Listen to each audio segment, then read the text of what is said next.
Eclesiastes 3, de 1 a 15.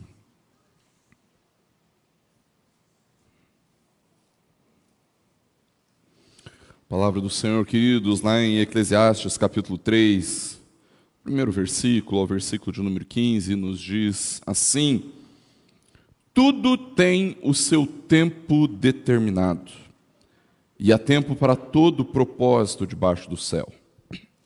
Há tempo de nascer e tempo de morrer, tempo de plantar e tempo de arrancar o que se plantou, tempo de matar e tempo de curar, tempo de derrubar e tempo de construir, tempo de chorar e tempo de rir, tempo de prantear e tempo de saltar de alegria, tempo de espalhar pedras e tempo de ajuntar pedras, tempo de abraçar e tempo de deixar de abraçar, tempo de procurar e tempo de perder, tempo de guardar e tempo de jogar fora, tempo de rasgar e tempo de costurar, tempo de ficar calado e tempo de falar, tempo de amar e tempo de odiar, tempo de guerra e tempo de paz. Que proveito tem o trabalhador naquilo com que se afadiga? Viu o trabalho que Deus impôs aos filhos dos homens para com ele os afligir. Deus fez tudo formoso no seu devido tempo. Também pôs a eternidade no coração do ser humano, sem que este possa descobrir as obras que Deus fez desde o princípio até o fim. Sei que não há nada melhor para o ser humano do que alegrar-se e aproveitar a vida ao máximo. Sei também que poder comer, beber e desfrutar o que se conseguiu com todo o trabalho é dom de Deus. Sei que tudo o que Deus faz durará eternamente, sem que nada possa ser acrescentado nem tirado, e que Deus faz isto para que as pessoas o temam. O que é, já foi. E o que será também já foi. Deus fará vir outra vez o que já passou. Vamos orar?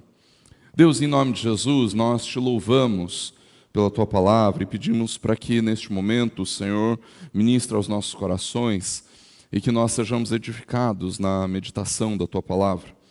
Deus, que o Senhor nos conduza a fidelidade à palavra, tanto no falar quanto no viver. Por isso, opera nos nossos corações, desperta o nosso coração à sabedoria e ao temor do Senhor. É isso que nós te pedimos em nome e para a glória do Senhor Jesus. Amém. O ano novo está chegando. Você já fez as suas resoluções de ano novo? Tem gente aí que já está fazendo as contas de quantos quilos precisa perder em 2026. Tem gente que está fazendo as contas de quanto dinheiro precisa ganhar em 2026. Tem gente que está fazendo cálculos e mais cálculos e projetando e planejando e pensando em adquirir coisas, em comprar coisas, em construir algo ou, quem sabe, finalizar um projeto que começou. Eu comecei o meu mestrado, queridos, em 2018. E, pela promessa do meu orientador, 2026 é o ano em que eu vou terminar. E se você quiser saber o motivo pela demora da conclusão do meu projeto, depois a gente conversa. É algo que já o meu coração se cansou disso. Queridos, mas 2026 está às portas. E eu tenho certeza que você pensou em coisas boas para fazer em 2026. Eu tenho certeza que você colocou lá na sua lista de prioridades: vou ler a Bíblia inteira esse ano. Colocou ou não? Você sabe que em março você já vai ter parado, né? Quando chegar ali por Êxodo, mais ou menos, construção do tabernáculo, ou então Levítico, ou então quando você conseguiu vencer Êxodo, conseguiu vencer Levítico, chega em Números, aquelas constantes descrições de pessoas e etc., e aquela quantidade de números talvez vai deixar você muito cansado, o que talvez faça com que você termine o seu propósito em março. Eu diria que em fevereiro você já desistiu de ir para a academia todos os dias. Eu diria que talvez ali pelo meio do ano você já abandonou a ideia de, quem sabe, adquirir uma reserva de emergência porque outras emergências aconteceram e aquilo que seria destinado para a reserva de emergência já se foi. A grande questão para nós, queridos, quando nós pensamos naquilo que nós vamos fazer em 2026 e quais são as nossas resoluções de ano novo, é que muitas vezes, queridos, nós não consideramos a soberania de Deus a respeito do tempo. E mais do que isso, irmãos, nem sempre nós guardamos no coração que essa consciência da soberania e do governo de Deus sobre o tempo deveria produzir no nosso coração um real, um verdadeiro temor a respeito de quem Deus é. Sejamos honestos, queridos, quantas não são as pessoas que agem, que trabalham, e até mesmo os crentes que agem e trabalham, pensando que controlam os seus próprios destinos.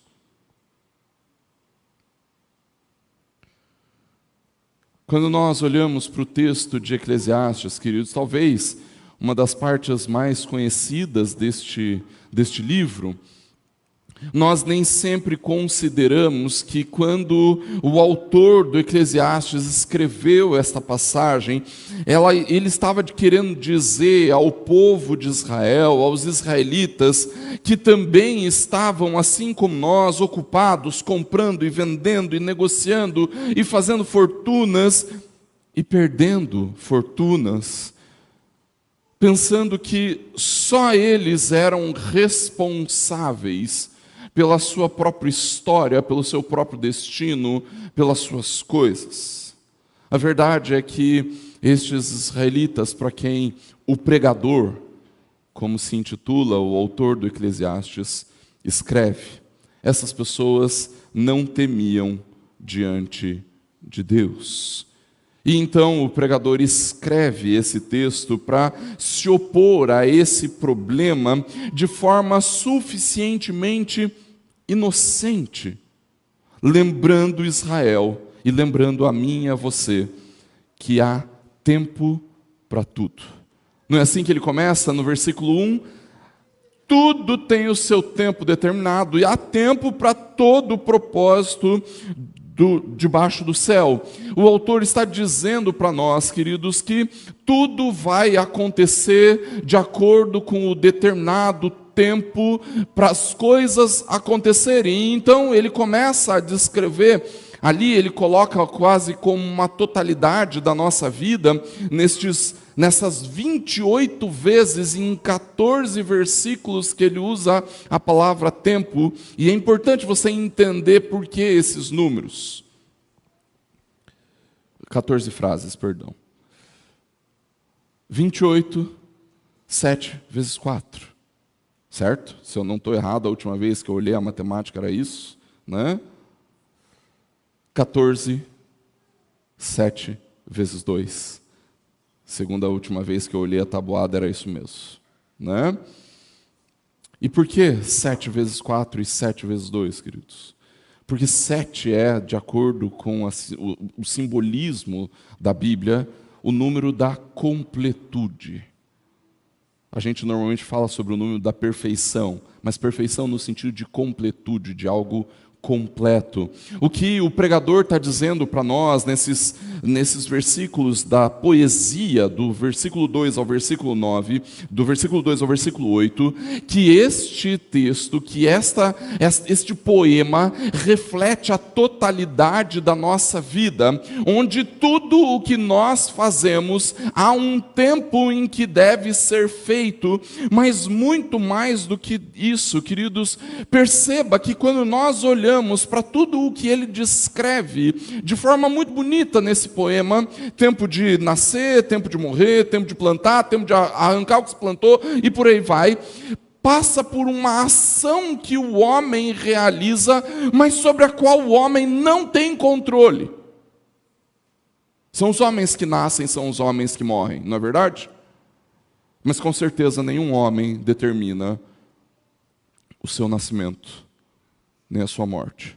São os homens que plantam e são os homens que arrancam o que se planta, mas com certeza não é o homem que determina qual é o melhor tempo para o plantio, qual é o melhor tempo para a colheita, não é verdade?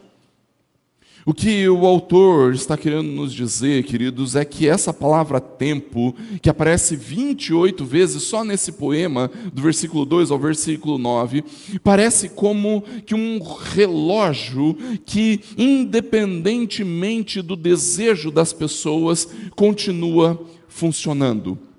O tempo continua correndo, o tempo está passando, aconteça o que acontecer, não há nada o que se possa fazer sobre isso. E perceba ainda o que é mais espantoso. Aquilo que ele diz na primeira parte da frase sempre é anulada pela segunda parte da frase. Tempo de nascer, como que se anula um nascimento? Com a morte.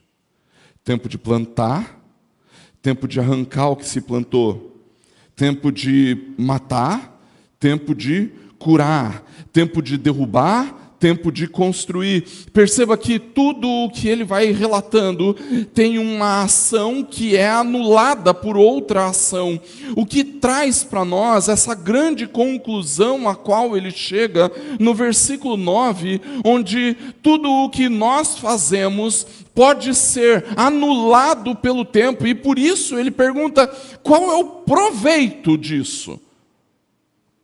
Que proveito tem o trabalhador naquilo com que se afadiga? E a pergunta, queridos, é uma pergunta que precisa nos levar à sabedoria.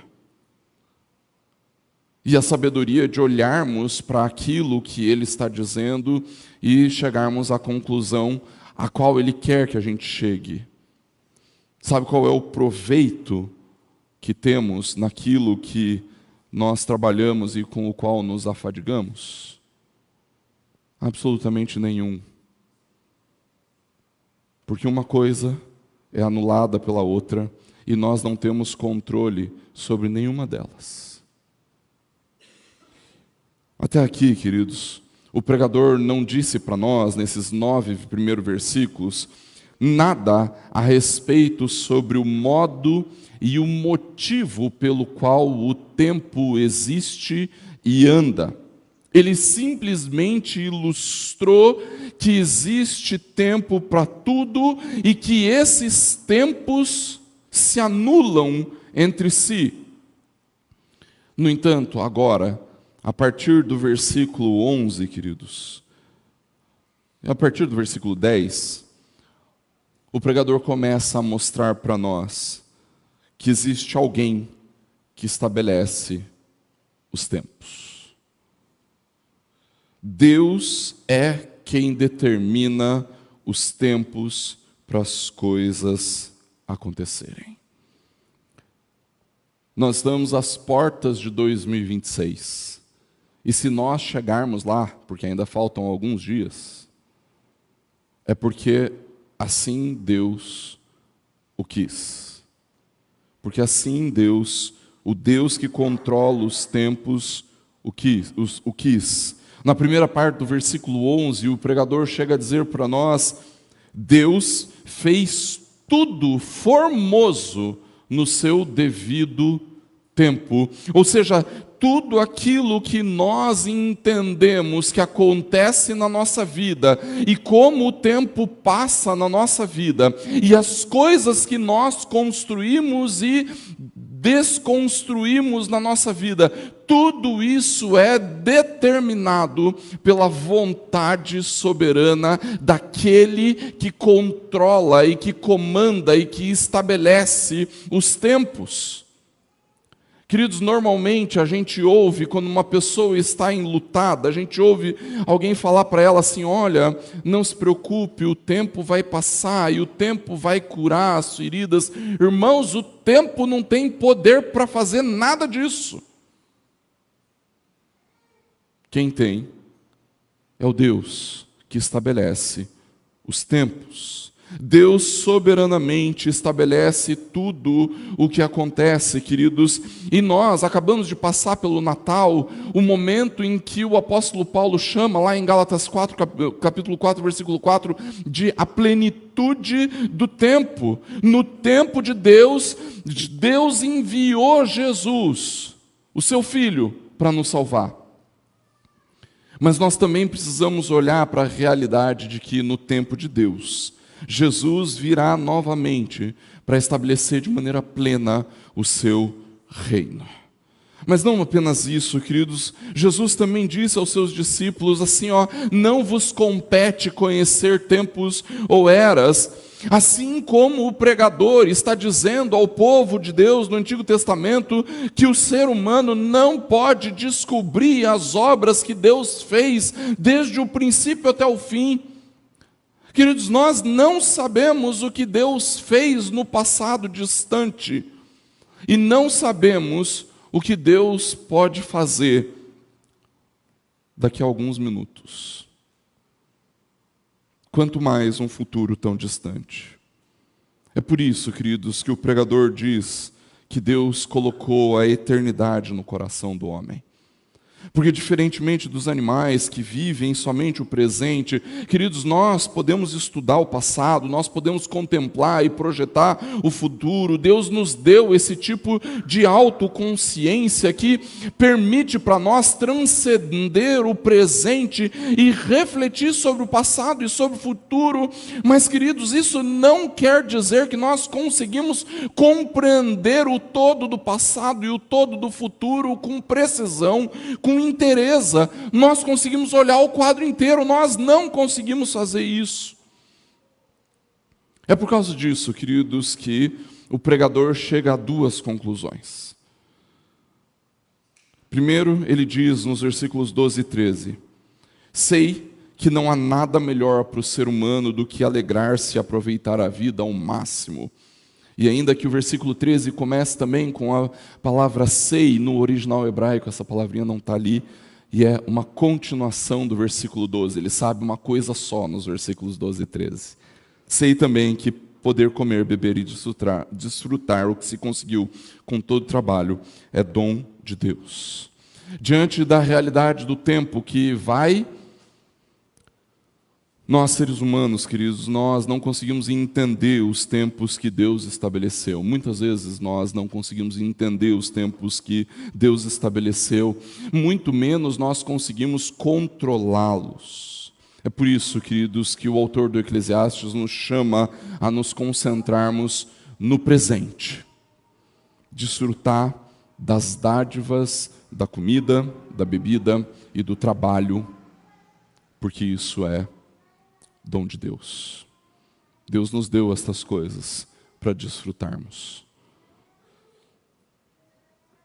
Mas além disso, queridos, o ponto em que o autor dessa passagem quer nos mostrar é que aquilo que Deus fizer, invariavelmente será feito. E nenhum ser humano pode esperar alterar o curso das coisas pelo seu próprio esforço. Versículo 14. Isto faz Deus para que os homens temam diante dele. Isto Deus faz para que os homens o temam. Esse foi o propósito pelo qual Deus estabeleceu os tempos. Os tempos de Deus, queridos, nos deixam conscientes de como nós somos impotentes. Nós não podemos controlar nada a respeito dos tempos. Mas isso quer dizer para nós, queridos, que os tempos de Deus nos deixam conscientes da nossa total dependência do Senhor. Nós não podemos nem sequer conhecer os tempos. A consciência da nossa impotência e da nossa dependência deve nos fazer temer o Senhor. Ele é o Deus soberano que controla todas as coisas. Deus está no controle do nosso ano novo de 2026. ainda que tenham eleições, ainda que tenham Copa do Mundo, Deus está no controle. O Deus soberano estabeleceu os tempos para sempre, literalmente, para que todos temam o Senhor, para que todos reverenciem o Senhor, para que todos honrem a Deus como Deus soberano. É por causa da nossa falta de temor diante de Deus, queridos, que o pregador nos leva a considerar a mão de Deus que vemos na criação ao nosso redor. Deus estabeleceu os tempos aos quais nós estamos sujeitos. Deus estabeleceu o tempo para o nosso nascimento e para a nossa morte e para tudo o que acontece entre uma coisa e outra. Em outras palavras, Deus está no controle e nós somos completamente dependentes dele. Quando nós refletimos profundamente sobre a grandeza de Deus e sobre a nossa dependência de Deus, queridos, então nós somos obrigados a temer o Senhor. Que 2026 seja um bom ano novo para cada um de nós, mas mais do que isso, que seja um ano onde nós possamos exercitar a nossa dependência do Senhor e o nosso temor do Deus que controla todo o tempo.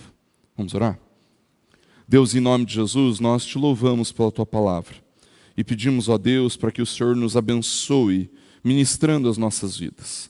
Que o nosso coração seja consolado, mas também encorajado para vivermos aquilo que o Senhor nos dá a viver. Deus, que o Senhor nos abençoe, sim, com comida, bebida, trabalho, e que nós possamos nos desfrutar dessas coisas, porque é um presente do Senhor. Mas que, sobretudo, Deus, olhar para o tempo que passa, possa encher o nosso coração de temor.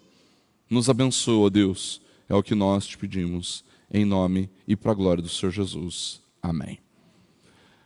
Queridos, nós vamos agora iniciar